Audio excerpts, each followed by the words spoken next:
Welcome future ice officers. Free polity series चल रही है। इस लेक्चर में हम कंप्लीट करने जा रहे हैं यूनियन एंड इट्स टेरिटरी। ठीक है। हमारे कॉन्स्टिट्यूशन में पार्ट्स होते हैं एंड शेड्यूल्स होते हैं, लाइक चैप्टर्स, है ना। चैप्टर 1, चैप्टर 2, वैसे ही टोटल 25 चैप्टर्स हैं। अभी स्टार्टिंग में सिर्फ 22 थे। शेड्यूल्स जस्ट लाइक अपेंडिक्स, है ना। एक बुक खत्म होती है and at the last we have appendix. पहले 8 थे, अभी 12 हैं। You have to remember this figure 12 and 25। ठीक है। Starting with this just introduction. Part 1 is union and its territory, जो इस लेक्चर में हम करने जा रहे हैं।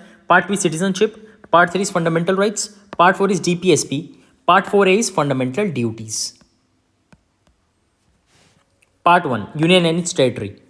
Federalism is a system of polity having multiple levels of government with well-defined functions.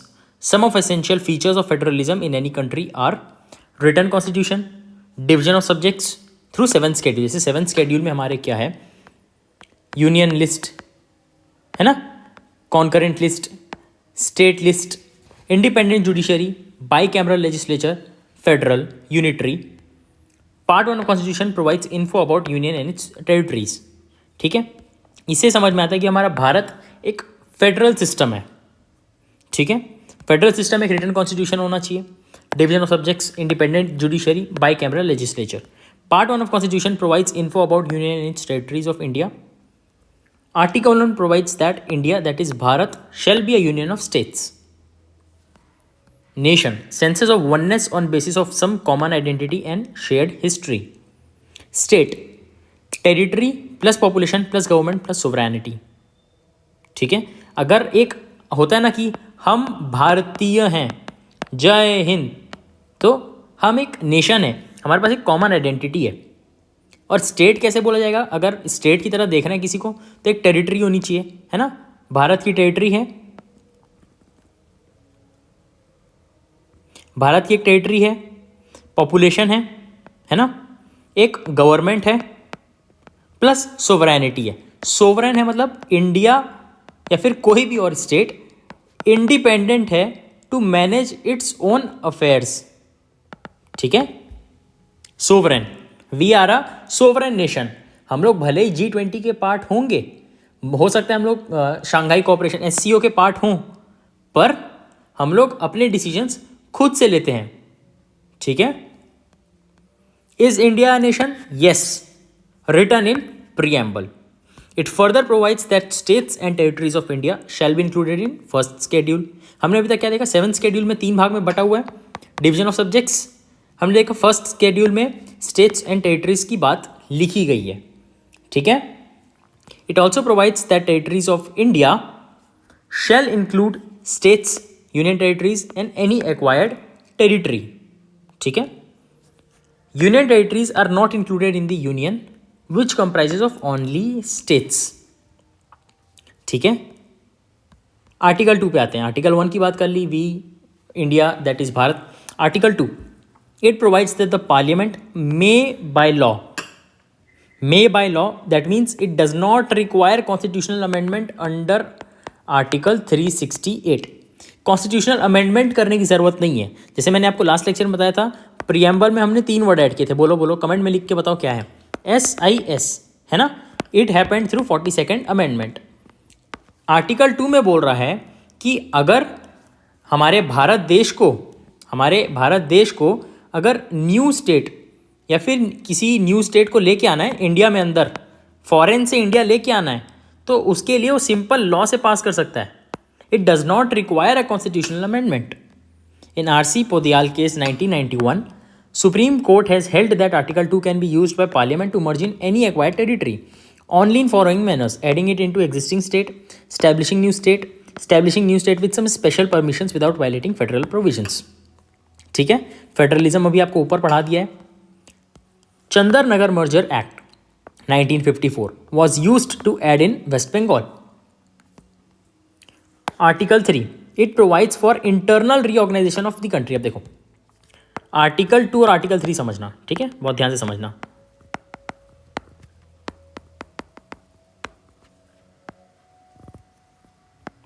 हमारा भारत देश है ये, जय हिंद।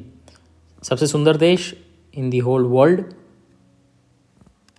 अब देखो, अगर हमको बाहर से टेरिटरी लेके आनी है, बाहर से, तो आर्टिकल 2 के तहत। अगर इंटरनल स्टेट्स में कोई चेंज करना है, नाम बदलना है, एरिया चेंज करना है, वो होगा आर्टिकल 3 के तहत, है ना। जैसे सिक्किम हम लोग ने किया अंडर आर्टिकल 2 के तहत, सिक्किम को जो लाया, और तेलंगाना जो अलग हुआ है वो हुआ है अंडर आर्टिकल 3। छत्तीसगढ़ जो अलग हुआ है वो अंडर आर्टिकल 3, है ना। उत्तराखंड जो अलग हुआ है अंडर आर्टिकल 3। डन, समझ में आ गया? Everything's clear? चलिए, इसके अंदर क्या क्या प्रोविजंस है? Dividing state, merging one part of the state into another, increasing size of state, reducing size of state, मैंने बताया एरिया वाला, altering the boundaries, changing the name. States इसमें कवर करता है यूनियन टेरिटरीज को भी। कितने यूनियन टेरिटरीज है बताओ इंडिया में? कमेंट करके बताओ। चलो, any such change can be brought only by the parliament by law provided following conditions are met. The bill may be introduced by either house of parliament only with prior recommendation of president. The president shall seek the opinion of respective state legislatures within a time specified by the president. इस चीज़ में जहाँ पे हम state legislature की बात कर रहे हैं, इसमें यूनियन टेरिटरीज इंक्लूडेड नहीं है। यूनियन टेरिटरी हमने देखा आर्टिकल 2 में इंक्लूडेड है, इसमें जो करेगी, पर जो स्टेट लेजिस्लेचर को हम ओपिनियन लेना है उस पर नहीं। बट एक बात समझना, opinion of state legislative assembly, है ना, जो प्रेसिडेंट पूछेगी, वो बाइंडिंग नहीं है। It's not binding. हो सकता है स्टेट मना कर दे, नहीं ये नाम मत रखो, पर उसका ओपिनियन ले लिया गया, हाँ या ना, बस काम करना है तो वो होके रहेगा। There is no bound by the state, there is no restriction. जो होना है वो होके रहेगा। स्टेट बस एक ओपिनियन देगा, जजमेंट नहीं। With reference to state legislature, union territory with assembly is not required. Babulal Parate case 1960, Supreme Court held that the opinion of state assembly is not binding upon the Parliament, it is nearly a procedural formality to fulfil the principle of natural justice. Done. हमको क्या समझ में है? अगर article 3 के तहत internal हमारे भारत के स्टेट्स में कुछ करना है तो president will take opinion, but it is not binding. Done, let's go. 2 minute का ब्रेक ले लीजिए, hydrate yourself, and these notes are available on Telegram group UPSC confidential.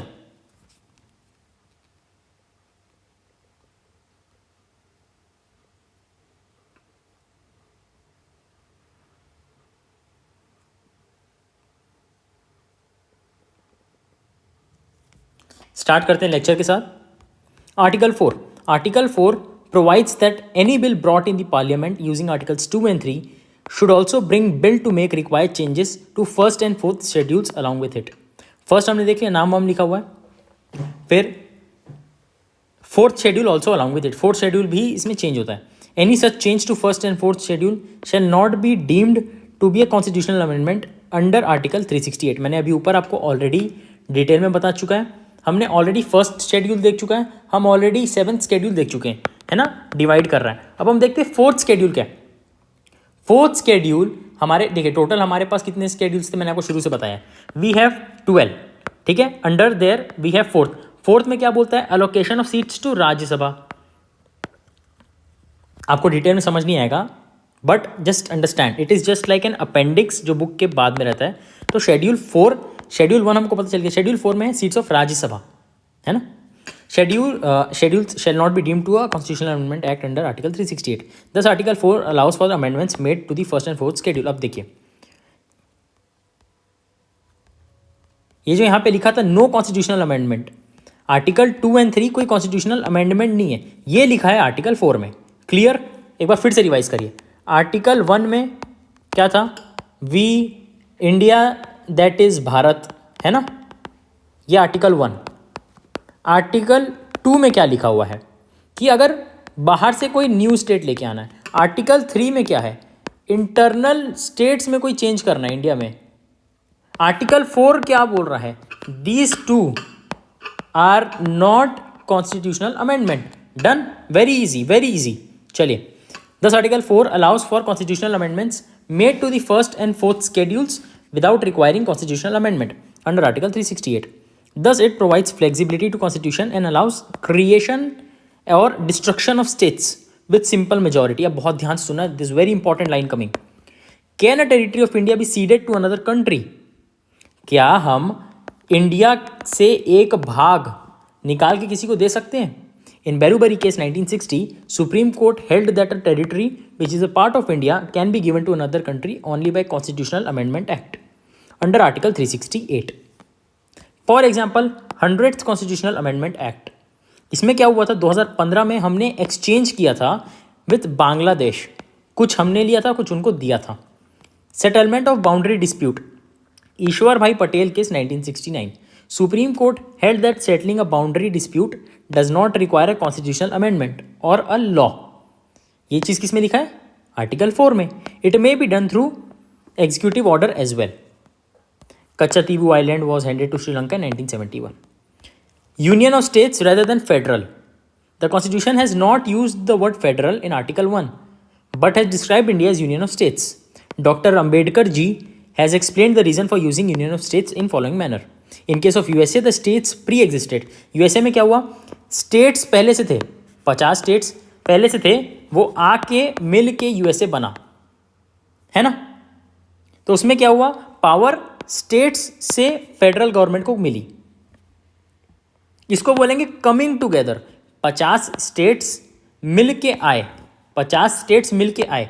अरे भारत में क्या था, भारत में पहले भारत बना, फिर स्टेट्स कमेटी के तहत पंडित नेहरू जी ने और स्टेट्स रीऑर्गेनाइजेशन करने में वल्लभ भाई पटेल जी ने, उनके तहत हम स्टेट्स को मिलाए ना. पहले भारत बना, फिर स्टेट्स आया, ठीक है. इसीलिए no separate can separate out of USA. USA is described as indestructible union of indestructible states, but India को बोलते हैं indestructible union of destructible states. Destructible states कैसे, आर्टिकल 3. समझे, यूएसए में 50 स्टेट्स पहले से थे, मिल के यूएसए बने. इंडिया में भारत था, भारत ने अलग अलग स्टेट्स को जोड़ा.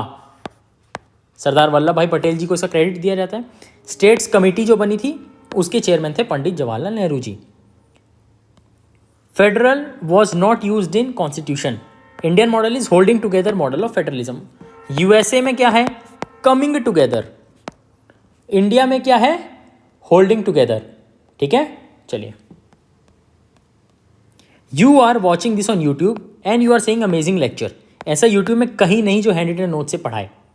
सोचो सीक्रेट बैच में क्या होगा. What you are seeing is nothing. My students have experience जादू.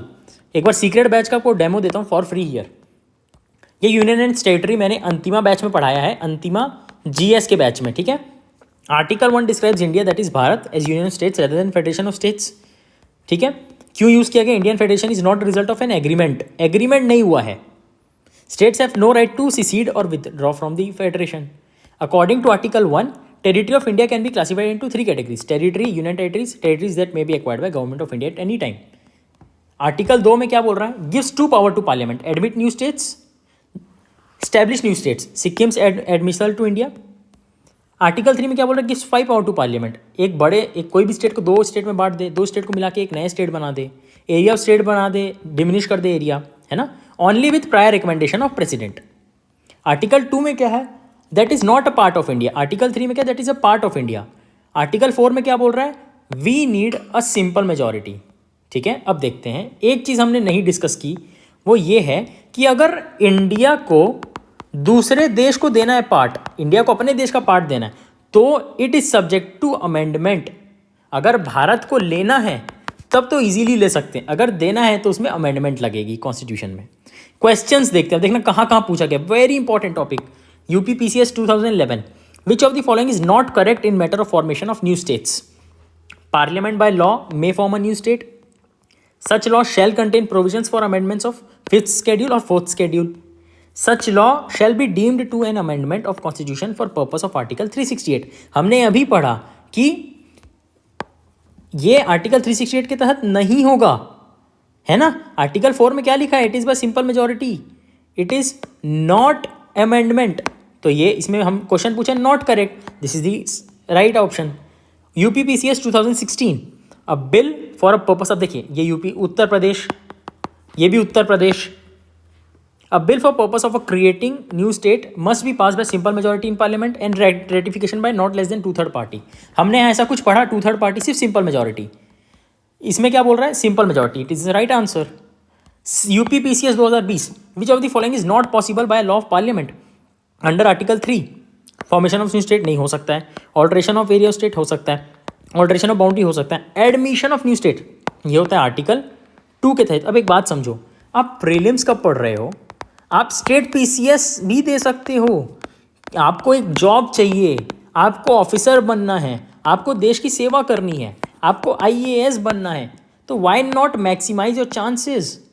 Why to just stick to UPSC? You can also give UPPCS as a backup, है ना.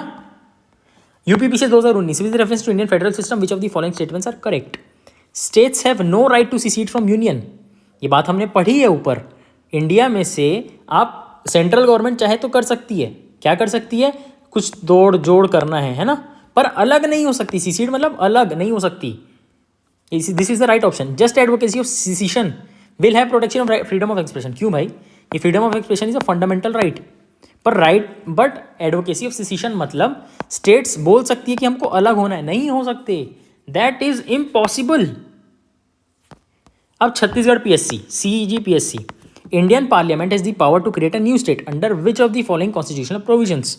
आर्टिकल 3 के तहत. ये बोल रहा है क्रिएशन. देखो एक बात समझना, ये बोल रहा है क्रिएशन. क्रिएशन में और एडमिशन में फर्क होता है. Admission is article 2, creation is article 3. समझ में आ रहा है? These notes are specially made to fetch you marks. These notes are specially made to help you clear prelims. Join Antima batch. First link in the description. 4999 का course है. I will teach you GS syllabus. पूरा prelims का GS syllabus handwritten notes के साथ. Syllabus और PYQ complete होने वाला है. बुक इफ रिक्वायर्ड, जैसे साइंस एंड टेक में लास्ट 4 चैप्टर्स ऑफ एनसीईआरटी इंपॉर्टेंट है. हैंड रिटन नोट्स से ज़्यादा आप चैप्टर से पढ़ेंगे तो ज़्यादा फायदेमंद है. इससे you can do super fast revision. आप मई के महीने में कैसे रिवाइज करोगे बुक को? Batch validity is 1 year after enrolment. ठीक है. You can watch unlimited time till validity. Join करने के लिए first link in the description.